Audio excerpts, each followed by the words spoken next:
documento é esse aqui, né? Nós já fizemos uma apreciação no início da aula passada, principalmente nos campos das questões mais práticas aí do documento.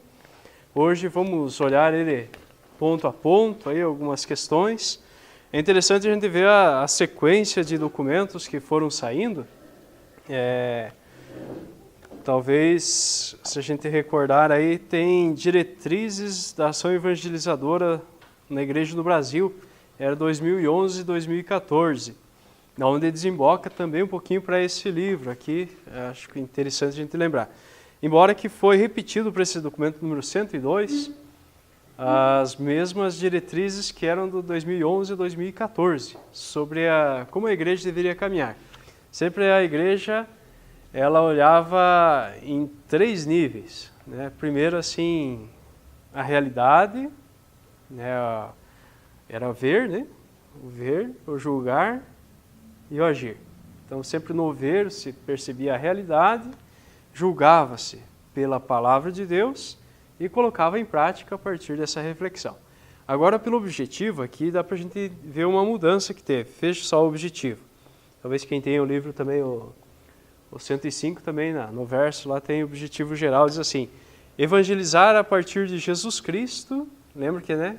Antes evangelizar era a partir do ver. E agora uma mudança aqui. Evangelizar a partir de Jesus Cristo na força do Espírito Santo, como igreja discípula missionária, profética e misericordiosa, alimentada pela palavra de Deus e pela Eucaristia, a luz da evangélica opção pelos pobres, para que tenham vida rumo ao reino definitivo. É o objetivo geral da igreja nesses 4 anos aqui, 2015 a 2019, mas muda de perspectiva. Antes era olhando só a realidade e agora é olhando para Jesus Cristo. Os teóricos fazem uma boa briga com isso, né, no que está escrito, porque a igreja sempre trabalhou a partir da realidade, a partir da existência, a partir das situações que se tem. Introduzido essa parte aqui, eu mostro mais alguns documentos. Mostrei então o 102, tinha o 97, que foi de uma das assembleias, né, de 2012, que faz relação a essa questão da terceira urgência, que é discípulos e servidores da palavra de Deus na missão da igreja. E daí entra também nessa direção do documento 105, que é da missão dos leigos, principalmente, né? Quando se fala da palavra de Deus na missão da igreja. E aqui retira um pouquinho também só do fato, de repente, do líder religioso, padre, o bispo, de coordenar essa missão. Mas a missão da palavra também será algo próprio do leigo, que o leigo, ao ler, ao meditar, também consiga interpretar e colocar em prática aquilo que é válido. E também nas celebrações da palavra, da Eucaristia, como que se faz a palavra de Deus. Aí, outro documento saiu no documento 99, que saiu também na direção dos documentos, os diversos aí, que foram saindo desde 2011, é uma sequência sobre as mesmas situações. Era Diretório de Comunicação da Igreja. E aqui, algo interessantíssimo. A igreja sempre trabalhou muito com comunicação. Trabalhou diretamente ligado à comunicação, mas nem sempre tão unida. Tanto é que nós vemos aí pelas redes de comunicação que temos, né? Por exemplo, Rede Vida, TV Século XXI, Canção Nova, ou a TV Aparecida, Rádio Aparecida, outras rádios que são de evangelização, por ser um país quase inteiro católico, né, com uma grande porcentagem, é muito pouca influência, né, daquilo que temos possibilidade de produzir. De repente a gente fica até batendo em cima de outras grandes emissoras e nunca produzimos em conjunto um negócio tão bom. Esse documento número 105, que é o alvo de hoje aqui do nosso estudo, que é cristãos leigos e leigas na igreja e na sociedade, sal da terra e luz do mundo. Capítulo 5 de Mateus, aquela passagem, o início dos sermões da montanha, né? Esse texto aqui, Jesus que sobe na montanha e começa a falar, né? Bem-aventurados, e daí faz as bem-aventuranças, né? Felizes, né? A bem-aventurança. E ele dá quase como uma receita para fazer acontecer o reino de Deus. E ele começa dizendo, né? Felizes os pobres em espírito, porque deles é o reino dos céus. Em espírito, no sentido aqui, né, aqueles que têm condições de receber algo a mais, de interpretar, de buscar. E aqui as bem-aventuranças vão traduzindo uma sequência de como que se chega ao reino de Deus, a partir de Jesus Cristo. Por isso, cristãos leigos e leigas na sociedade, na igreja e na sociedade, transmite pelo título já uma chamada para essa direção. E aqui equipara todo mundo dentro da igreja. Dá um sinal, e o documento tenta dizer isso de início ao fim, somos todos na mesma condição, filhos de Deus. E não tem quem seja mais ou menos, mas tem sempre essa condição de participarmos e sermos, né, na mesma igualdade, já elencado também nos textos bíblicos. No dom do Espírito Santo nasceram as primeiras comunidades. Elas nasceram pela pregação dos apóstolos e outros discípulos de Jesus. Atos dos Apóstolos lembra a pregação realizada em Antioquia pelos seguidores de Jesus. E começaram a pregar também aos gregos, anunciando-lhes a boa nova do Senhor Jesus. E a mão do Senhor estava com eles. Muitas pessoas acreditaram na boa nova e se converteram ao Senhor. Os que receberam a graça do seguimento tornaram-se missionários, uma igreja discípula missionária. Já nos inícios, em Atos dos Apóstolos 11, faz recordar que a missão de contar sobre Jesus, ou de anunciar, ou contar desse novo reino que está acontecendo, surgiu a partir de seguidores, de pessoas que tinham a intenção de fazer um mundo diferenciado. E dá para a gente compreender, né, no meio de tantos judeus, a possibilidade de falar de uma proposta diferenciada. E aí a introdução que o Dom Leonardo faz, traz essas condições, né, da igreja, sal da terra e luz do mundo. Diz assim, o documento Cristãos Leigos e Leigas, na igreja e na sociedade, sal da terra e luz do mundo, aprovada na 54ª Assembleia Geral Ordinária da Conferência dos Bispos, que ora apresentamos, retoma e aprofunda a participação dos leigos e leigas na igreja e na sociedade, chamados pelo batismo e pela crisma ao seguimento de Jesus Cristo, leigos e leigas, assumem a responsabilidade de serem sujeitos na igreja, algo interessante, né? Sujeitos na igreja e na sociedade, sal e luz. Temos uma participação extraordinária dos leigos na igreja, mulheres e homens que constroem o reino da verdade, da graça, do amor e da paz, que assumem serviços e ministérios e que tornam a igreja consoladora, samaritana, profética, serviçal, maternal. Com a bênção de Deus, esse documento despertará e animará todos os cristãos leigos e leigas na igreja e na nossa igreja, para que sejam um anúncio e testemunho da vida nova que receberam em Cristo. Maria que nos deu Jesus por mãe, nos ajude a ser sal da terra e luz do mundo.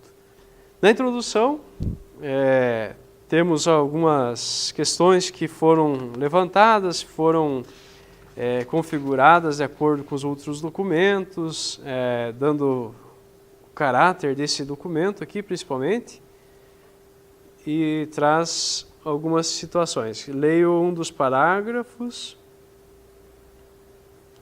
Ele faz uma recordação do documento de Aparecida, lembram, né? Documento de Aparecida, 2007, que foi dos encontros aí que trouxe um bom andamento para a igreja, principalmente uma reflexão, né? Discípulos missionários, e trouxe também uma grande participação dos leigos. Assim como o leigo, o capítulo número 8, né? Os documentos são geralmente distribuídos por numeração. Esse aqui é o número 8, diz assim: assim como o leigo não pode substituir o pastor não pode substituir os leigos e leigas no que lhes compete por vocação e missão. Além disso, a ação dos cristãos leigos e leigas não se limita à suplência em situação de emergência, e de necessidades crônicas da pastoral e da vida da igreja. É uma ação específica da responsabilidade laical que nasce do batismo e da confirmação. Apesar dos avanços na caminhada da igreja, o número 9, né, nas últimas décadas temos ainda no campo da identidade, da vocação, da espiritualidade e da missão dos leigos na igreja e no mundo, um longo caminho a percorrer. Nisso estamos motivados pela proposta da Igreja em Saída, em chave missionária, como vive, ensina e propõe o Papa Francisco. Então, é um dos passos que vai ser dado. O presente documento tem como perspectiva a afirmação dos cristãos leigos e leigas como verdadeiros sujeitos eclesiais. Não é o predicado, né? É o sujeito, é aquele que está para a ação, que faz de fato acontecer aquilo que é necessário. Que antes era aquele termo, né? A igreja é o Papa, os bispos e o padre. Era uma pirâmide meio falha, né? E esquecia dos leigos. Né? Então a igreja é povo de Deus. Troca o termo e se procura vivenciar isso. Há quem diga que na América Latina tudo isso funciona de um jeito um pouco melhor. Acontece tudo. Boa parte do Concílio Vaticano II já conseguiu ser vivenciado. Já estamos há mais de 50 anos com esse concílio aqui. Algumas coisas já entraram, mas tem coisas que não conseguiram mudar ainda. Tem coisas que estão muito retrógrada, tem coisas que não conseguiram dar passos no sentido de uma igreja cada vez mais missionária. Por isso esse documento aqui reforça, né, a participação, a igreja povo de Deus, a igreja sujeito missionário. Então a igreja na Europa passa por dificuldades. Né? Hoje quase que necessita de missionários da América para a Europa. É grande a necessidade, né? Porque algumas situações não se encaixavam, né? Não quis se avançar, né? Dentro dessas dimensões. O Papa Francisco tem feito uma diferença lá, mas também é uma voz gritando. Fez algumas alterações, algumas mudanças. Eu que acompanho mais o setor de comunicação, até esses dias estava aqui o Silvonei José, não sei se conhecem ele. Ele começou trabalhando na Rádio Cultura, aqui nossa, né? E agora ele é da Rádio Vaticano, Silvonei José. De repente, quando vocês veem transmissões que fala sobre o Papa, sempre é ele quem é o narrador para o Brasil, né? Então ele trabalha lá numa sala de imprensa e agora o Papa fez uma grande mudança. Está lá o padre que estava na Dom Bosco ali, Padre Renato, né? Trabalha lá também, né? E o Padre Renato, o Silvonei, eles entraram numa das grandes brigas junto com o Papa Francisco lá, uma mudança de centralizar a comunicação da igreja. Continuando aqui no número 11, está mais ou menos a conversa, né, na América e na Europa, lá, né, que foi a pergunta. Né? Como cristãos, somos chamados a viver como discípulos de Jesus Cristo em nosso dia a dia. Que também é um segmento teológico, né, para conseguir fazer isso. Racionalmente, nem todo mundo faz, mas é um sentido espiritual, daí para fazer acontecer isso, ser discípulo de Jesus. Nós acabamos tendo vários discipulados aí. Tem gente que é discípulo de algumas situações, né? Ou escravos, né? Então tem gente que só arruma para aquele lado. Né? Às vezes tem gente que é discípulo escravo do seu trabalho. Tá ali, né? O tempo todo, não consegue mais sair daquilo, né? De repente não está feliz, mas continua sendo discípulo, né? Tem gente que é discípulo, às vezes, da sua própria mente. E ela está levando sempre para tristeza, para sair de algumas situações. Mas tem alguns que fazem a opção de ser discípulos de Jesus, que é a proposta aqui. E ela exige, bem-vindo. E ela exige uma ação um pouco mais espiritual do que, de fato, essencial. Daí você vai fazendo acontecer isso, né, com a mente e com a sua existência. Daí é alguma coisa diferenciada, né? A partir da sua vocação específica, como cristãos leigos e leigas, vivem o segmento de Jesus na família. E ainda o texto diz na comunidade eclesial, no trabalho profissional, na multiforme participação na sociedade civil, colaborando assim na construção de uma sociedade justa, solidária e pacífica, que seja sinal do reino de Deus inaugurada por Jesus de Nazaré. A Evangelii Gaudium, que é outro dos documentos, né, a alegria de evangelizar, esse documento, que lança um chamado para que todo o povo de Deus saia para evangelizar. A Evangelii Gaudium é do Papa Francisco, né, que faz acontecer uma nova visão aí sobre a evangelização. O mundo mostra hoje os frutos dessa época, tudo está planetariamente conectado. Olha, estamos conectados. Fui olhar a hora aqui e deu a leitura, né?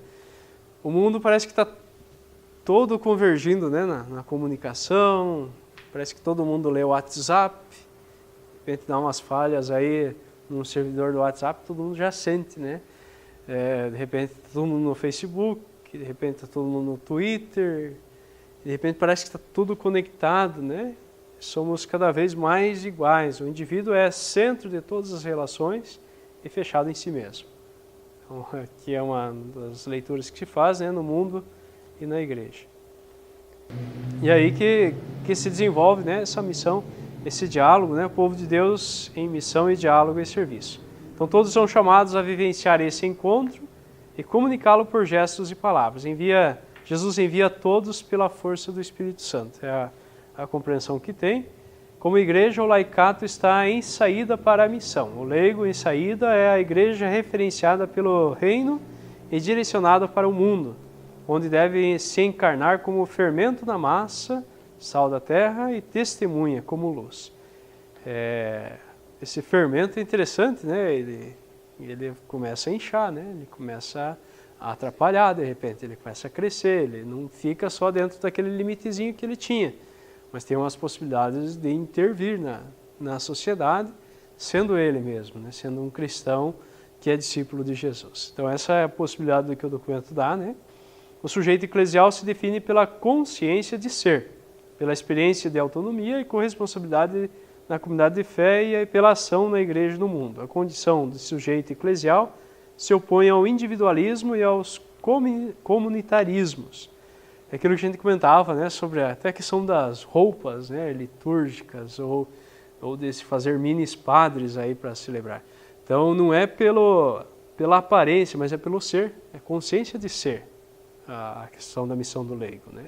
Eu sou um leigo que, né, não leigo no sentido da palavra, dizer assim, leigo aquele que não conhece nada, né, mas daquele que tem essa missão própria, a própria ação no mundo a partir dessa dimensão, de não ser um ordenado, né? Não ter o sacramento da ordem, mas ter a missão da evangelização. Sujeito, né? Alguém que se opõe ao individualismo e aos comunitarismos.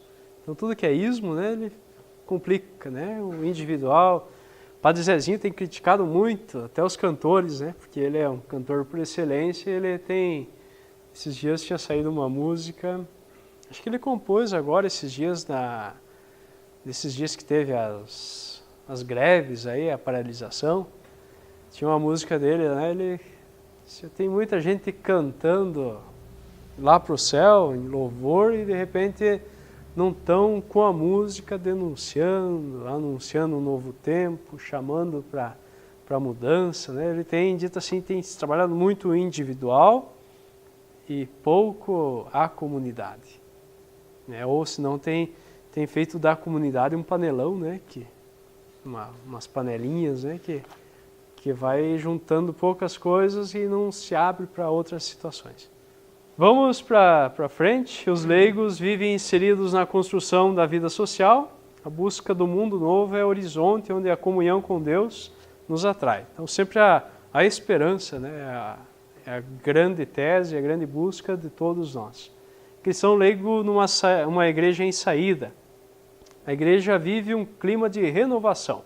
O Papa convoca os leigos para a consciência de sua pertença eclesial e de sua missão. A igreja ainda não vive essa realidade pelo clericalismo e pela falta de consciência do próprio laicato. Um dos problemas é os próprios padres, né? De repente não dão uma abertura tão grande, de repente para montar um conselho não é bem assim, né? Se não deixa acontecer de qualquer forma. E do outro lado também uma falta melhor de participação dos leigos, ou às vezes até pela formação, pela falta de estudos ou de conhecimento sobre a igreja, ou outras situações nesse sentido. Nós estamos tentando fazer uma renovação do estatuto da diocese, estatuto administrativo da diocese. Aí estamos, na verdade, já está há uns 3 anos que está em estudo, e a gente agora está no Conselho Presbiteral revisando ele ponto por ponto. Os advogados já deram os pareceres, os economistas, o pessoal da contabilidade, mas agora a gente está adequando dentro do direito canônico e dentro daquilo que necessita além da lei civil.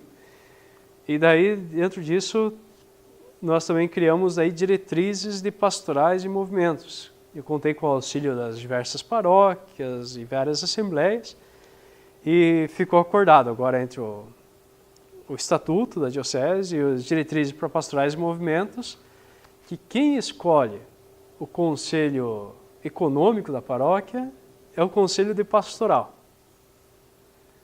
E então fui tentar colocar na prática isso. Fui lá, né, tô com um canteiro lá de experimento lá e fomos lá, criamos o conselho pastoral. Estava sem, já fazia um tempinho, então criamos o conselho de pastoral. Falei, gente, então o primeiro passo é estudar o documento aqui sobre a participação, missão dos leigos, comunidade de comunidades. Vão tentando aí ver o que vocês podem agregar aos trabalhos que vocês fazem nas pastorais. Tranquilo. Foi lá e tal. E larguei na primeira reunião, falei assim, agora vocês vão começar a pensar quem que pode ser o nosso conselho econômico aqui na paróquia. Estamos sem aqui na paróquia, queria que vocês pensassem. Vejam o seguinte, esse conselho econômico, de acordo com o documento e com as ações aqui, deve ser um conselho que nos ajude a nos desenvolver espiritualmente, que nem tanto materialmente. Nós estamos com a igreja construída, com o salão construído, com tudo reformadinho, tudo bonito. Então vamos pensar como que a gente vai se desenvolver espiritualmente. Então o administrativo, né, tá certo, precisa de umas técnicas administrativas, mas nós precisamos de qualidade nesse sentido. Uma pastoral precisa de um investimento para ter melhor ação pastoral. Eles vão investir porque vai dar retorno na ação espiritual.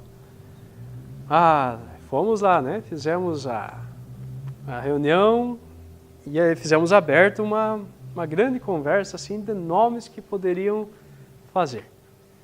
Mas daí ficou para mim chamar eles. Até agora eu não chamei. Né? Daí acaba caindo para o padre, né? E daí, se o padre não desenvolver, eu não chamei por falta de tempo ainda, né? Mas então tem coisas assim que vai ficando, que se depender do padre, conforme a situação, nunca vai sair. Tem coisas que fica mais cômodo, né? Você não precisa debater, não precisa conversar, não precisa articular. Já vou resolver daqui uns dias, né, essa parte. E daí assim, eu mesmo não indiquei ninguém. Falei, olha, eu estou só 2, 3 meses aí na paróquia, eu não quero indicar ninguém. Quero que vocês mesmos indiquem. Vocês sabem quem que trabalha bem, quem que organiza. E daí eu estou dando uma observada ainda, na verdade, também.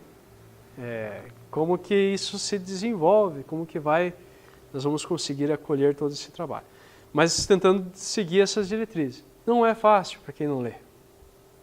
Não, mas assim, é uma dificuldade, mas assim, nós temos que insistir um pouquinho.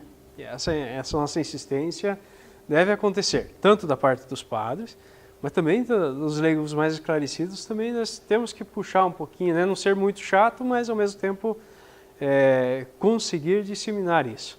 E nós vamos conseguindo aos poucos, né? Não dá para a gente se incomodar, senão a gente consegue tudo de uma vez só.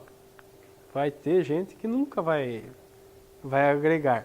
Mas tem alguns que você vai incomodar de vez em quando, né? Vai dizer assim, olha, de fato, se nós não der alguns passos, nós vamos sempre ficar patinando nisso aqui, né? Ou se você pensa para o futuro, né? Como que vai ser um futuro sem estruturas, né?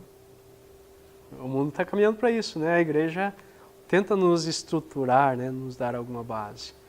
Mas tudo está, parece que desestruturando, né? Você pega o governo desestruturado, Pega aí exército, de repente também não tem mais aquela mesma força. Pega qualquer linha que tinha uma grande estrutura, vai se fazendo uma grande confusão. E a igreja não perde muito, né? Se não tiver alguém que esteja também articulando, também se torna grande desentendimento, né, nas coisas. Nesses dias alguém falou assim: padre, o senhor vem para rezar as 1000 Ave Maria aqui comigo? Aqui na paróquia? Falei, tá certo, a senhora também reza a liturgia das horas? Quantos documentos já leu da igreja aqui? Quanto tempo você tem gastado para também ajudar numa concepção de tirar algumas pessoas da pobreza? Daí a pessoa não conseguiu me responder. Eu falei, não estou com tempo de rezar 1000 Ave Marias. Posso rezar 10 contigo. Né? Eu falei, 10 é possível aqui, mas 1000 eu vou gastar o dia inteiro e não vou conseguir desenvolver outras coisas. Mas padre, você não reza? Eu falei, mas daí que está o entendimento, assim, como que reza, né? E daí a igreja diz aqui, quando diz que cristão é sal da terra, é luz do mundo, né? Onde você faz a tua ação, você também está fazendo uma ação de Deus, né? E isso é oração, né? É ligar a Deus, ligar. Então tem coisas, né? Tem gente que não vai sair disso. Mas a gente pode provocar, né? Pode dizer, tem possibilidades diferenciadas. Vai ser uma devoção interessante? Mas tem outras coisas que podem ser feitas, você não pode equiparar todo mundo na mesma direção, né? Daí, senão nós também nos tornamos muito falhos também na articulação das coisas. Quem reza o rosário, parabéns, rezou o rosário.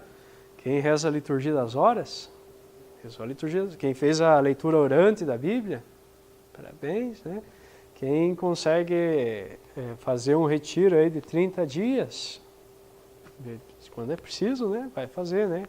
De 8 dias, de 5, de 3, uma tarde de espiritualidade. Então tem coisas que ajudam, mas não pode ser também contínua só assim, né? Então tem que viver a vida também num sentido maior. O presente documento pretende animar leigos e leigas a se compreenderem e atuarem como sujeitos eclesiais nas diversas realidades em que se encontram inseridos. Dá especial ênfase a uma necessária superação do clericalismo, do individualismo e do comunitarismo, que a gente comentava.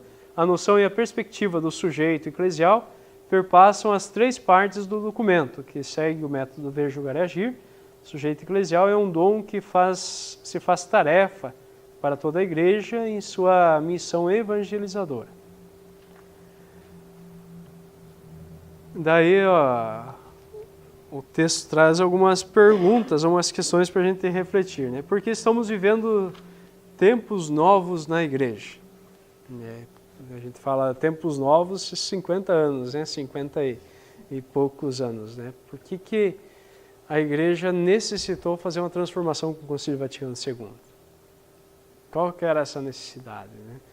Então, todo mundo que gira, que se articula, que muda diversas coisas, a igreja também tem que observar esse mundo para não ficar alheia à realidade das pessoas. Não fazer uma oração sem ação, né? Uma oração sem ligação com a vida das pessoas. De repente se rezava por apenas um rito, mas tudo isso mudou, né? Nem só o rito corresponde a toda a ação. Tem gente que já não entende mais os símbolos. Adianta só explicar o símbolo? De repente não, né? Tem que ter uma compreensão maior. Qual a importância desses tempos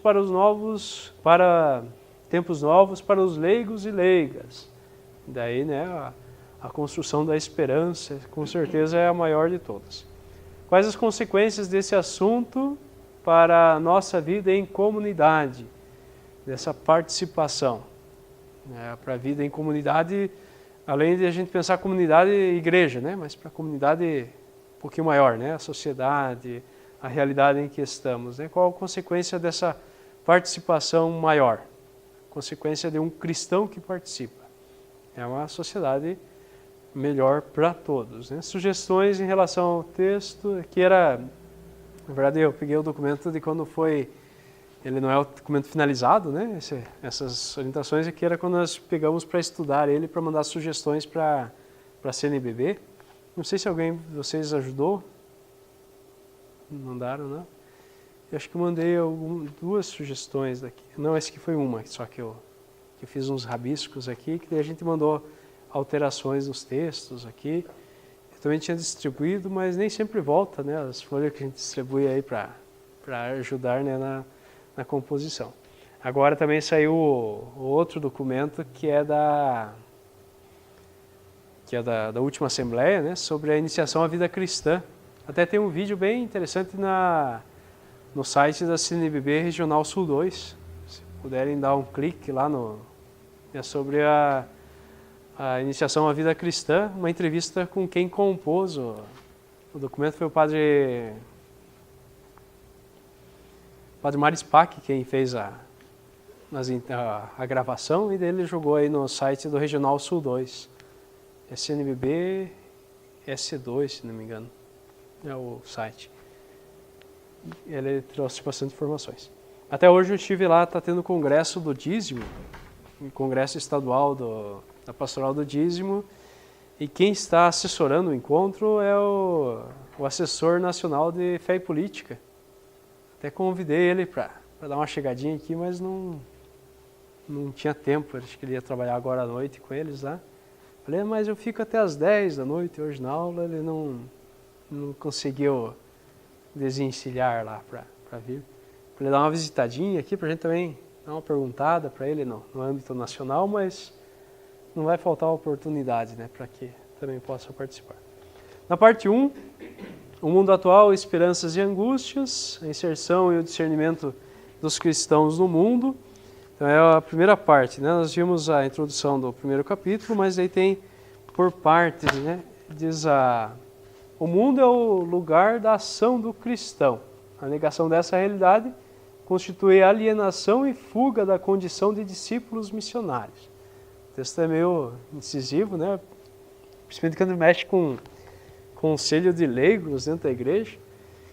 O conselho ele é mais rígido às vezes que o clero.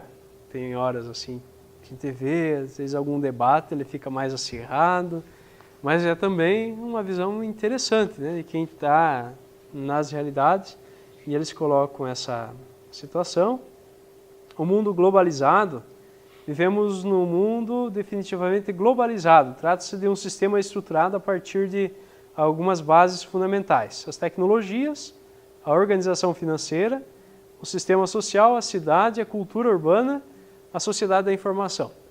Todas situações que se a gente não está bem atento, podem nos prejudicar, né? Em todas as situações. Por exemplo, uma sociedade da informação. Se a gente percebe hoje o que está acontecendo, de repente, na China, a gente vê ao vivo a transmissão daquilo. Vocês lembram, já em 2011, já teve a transmissão da queda das Torres Gêmeas, né?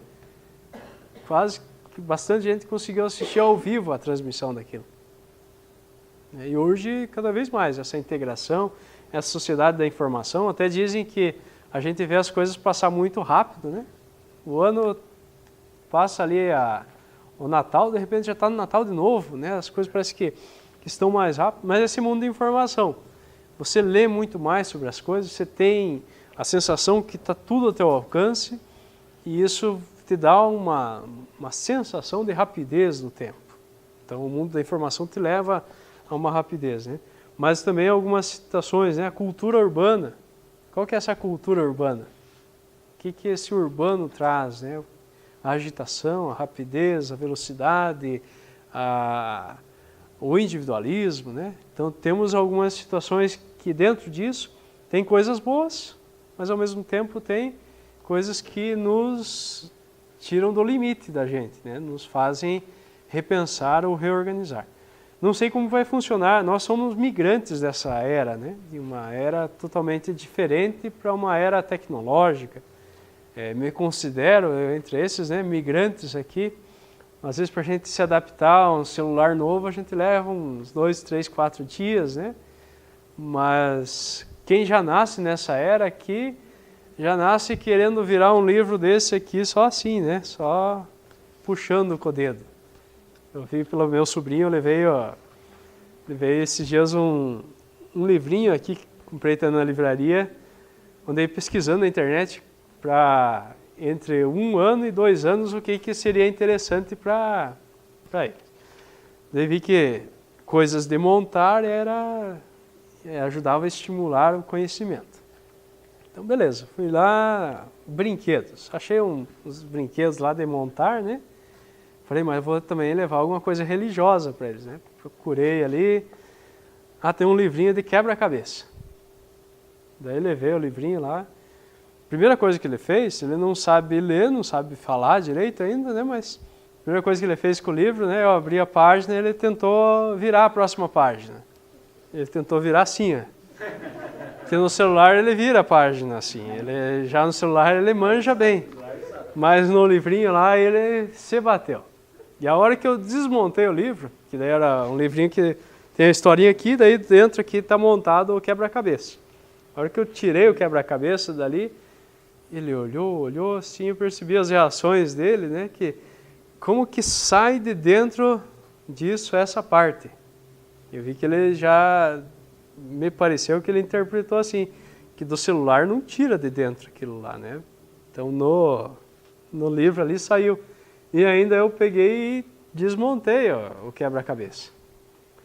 Daí eu fui tentando incentivar que ele montasse o quebra-cabeça. Então ele aí para montar, depois que pegou desses dias meu irmão ligou e disse assim, ele agora já monta o quebra-cabeça. Então ele já consegue montar. Mas é uma realidade, né? Eles já vão entender de outro jeito esse mundo. Já entraram no mundo onde a corrupção funciona desse jeito, de repente eles vão entender, não existe outro tipo, né? É assim mesmo que funciona. Né? Não existe um mundo sem celular, né? Nós, se precisar ficar sem, a gente fica, né? Fica aí 1 semana, 2, 3, senão... né? Mas se precisar, a gente fica até alheio aí às coisas, né? Nós somos meio coitadão, acho, né? Mas quem está chegando aqui não vai saber que corrupção é um negócio ruim, de repente. Eles vão dizer, olha, interessante esse negócio aí, né? Pode... Então, por isso, sim, as nossas estruturas ou bases têm que ajudar a influenciar. Por isso que os mais velhos sempre tinham um maior conhecimento e tinham algumas coisas que pautavam a vida das comunidades. O mundo globalizado também traz facilidades e possibilidades de melhoria e condições de vida e relações humanas, mas esse mundo configura-se efetivamente como um sistema de vida ambíguo do ponto de vista da igualdade social e da liberdade humana, tanto na perspectiva das ciências humanas quanto da fé. O desafio cristão será sempre viver no mundo sem ser do mundo, discernir e ficar com o que é bom. Isso aqui que é a parte mais difícil, né? Discernir o que é bom.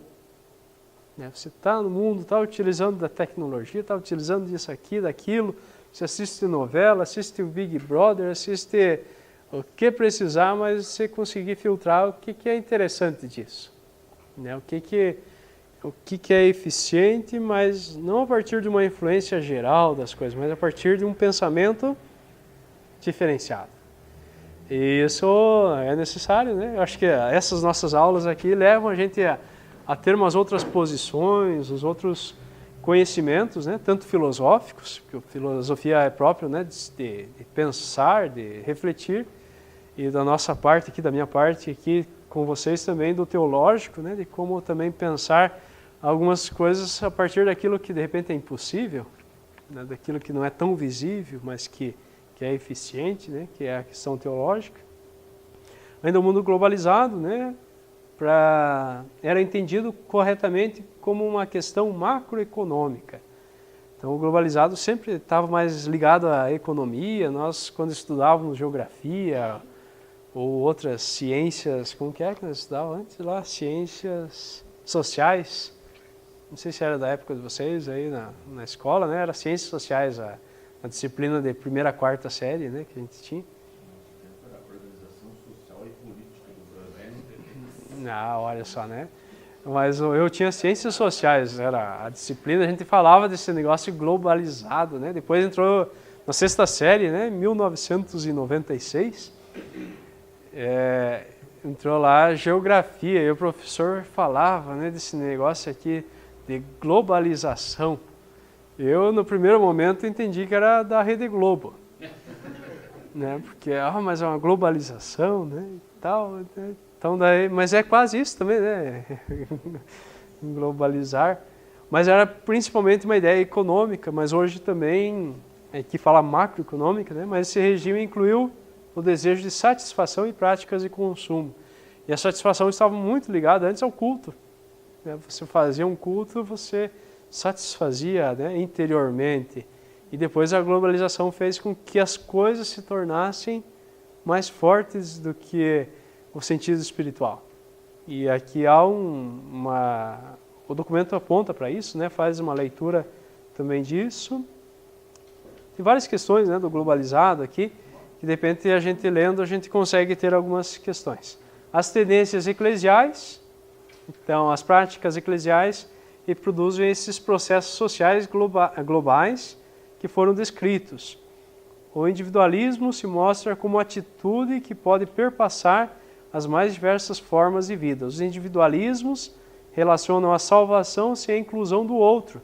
As aglomerações religiosas de massa e as vivências cristãs telemediáticas reproduzem a tendência social ao anonimato e à massificação.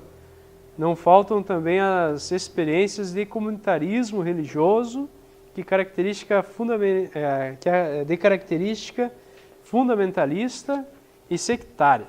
Há uma crítica também aqui a grandes templos, né, a grande massificação de gente. Você reunir um monte de gente, mas ao mesmo tempo você está isolado de todo mundo, que é o próprio do mundo globalizado. De repente você está ali no meio de 4, 5 mil pessoas, mas você é mais um, né, no meio de todos esses.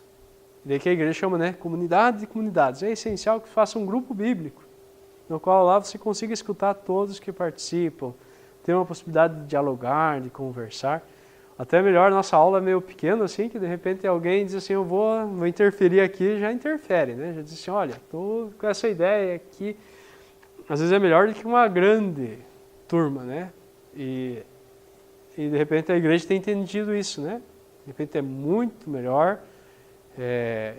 comunidades pequenas, que é possível dialogar, do que grandes extensões. Mas daí a crítica, né? De repente, alguns lugares aí, grandes santuários, grandes lugares que a pessoa não faz uma experiência com o outro. O outro ali, de repente, até atrapalha, né? Como que o leigo vai interpretar isso e vai ajudar a igreja a ser uma igreja de participação, de acolhida, que de repente, assim, quem acolhe melhor é o leigo, é a mãe, é o pai que está no meio da sociedade e que sabe de algumas coisas, de como que funciona a sociedade e que pode acolher e transformá-la. Já a questão do rito e de outras coisas, isso aqui é uma questão assim, você faz um segmento desse rito que você o acolhe. Que as tendências aqui interferem, né, na interpretação das coisas, e o Concílio Vaticano II deu essa abertura para conseguir fazer, né? Até mesmo o Papa fez um moto próprio sobre a questão do matrimônio. Né? Não mudou nada, mas ele chamou a atenção para que se resolva a situação com maior facilidade. Não facilitou as coisas, mas ele pediu que se organize algumas questões que fazem acontecer aquilo que pode acontecer. Por exemplo, a nulidade matrimonial. Então o Papa não concorda que as pessoas estejam irregulares na igreja. O Papa não, a igreja em si, né? Não concorda que as pessoas estejam irregulares. Mas ela sabe, o Papa diz assim, nós temos como regularizar aqueles que estão irregulares. Se houve nulidade, nós vamos fazer o jeito de aprovar com a igreja a nulidade. E daí o Papa instituiu, cada diocese tem que ter tribunal eclesiástico. Esse tribunal eclesiástico vai dar o veredito disso. Daí o Papa quer urgência com isso. Só que a urgência leva 3 anos para fazer a formação de alguém formado em direito canônico. Então é urgência, é rápido isso. né? Pensando numa igreja milenar, então é um negócio assim que pediu urgência e que com urgência está sendo atendido. Mas a igreja nossa aqui ainda faltam 2 ainda para se formar em direito canônico. Tem um fazendo, tem um que é meio formado, e então falta 2 ainda. Então isso significa que falta ainda 3 anos para nós solucionarmos com mais rapidez e agilidade essas situações. Mas que existem regras, né? Esses dias eu fui fazer daí a gente quase não vence tudo que chamam a gente, mas falar assim, padre, tem como ir lá fazer a bênção de 15 anos, porque o senhor fez a primeira Eucaristia da minha filha e tal. E não, então eu vou porque é depois das 9 da noite, eu vou chegar às 10 para fazer a bênção. A hora que forem cortar o bolo, eu faço uma bênção. Não só com missa, aquilo que eu falava antes, né? Não é só a missa que resolve, né? É a comunidade de fé, né? E nós somos pioneiros nessa questão de células, né? Grupos bíblicos, ó. O que a gente tem? SEBs. O que a gente tem aí de acolhimento? Quem que é mais rígido, né, nas situações? É o padre? São os leigos? É quem que fala da situação no dia a dia, né? Tem gente que chega para a gente assim, mas padre, o senhor falou tal coisa. O que eu falei mesmo? Daí a pessoa, não, que falaram que o senhor tinha falado, mas será mesmo? A minha posição é totalmente ao contrário e reafirmo onde precisar. Mas é que tinham dito, porque não dito, né? Porque de repente fica assim as coisas, né? Mas de repente a comunidade, às vezes, ou a pessoa às vezes quer guardar uma possibilidade e não consegue compreender um pouco maior, né? Acolhido. Então isso que o documento provoca, nos leva a refletir assim, a igreja não é o padre que está dizendo. A igreja somos nós que, ao conhecermos da igreja, podemos publicá-la e fazer acontecer.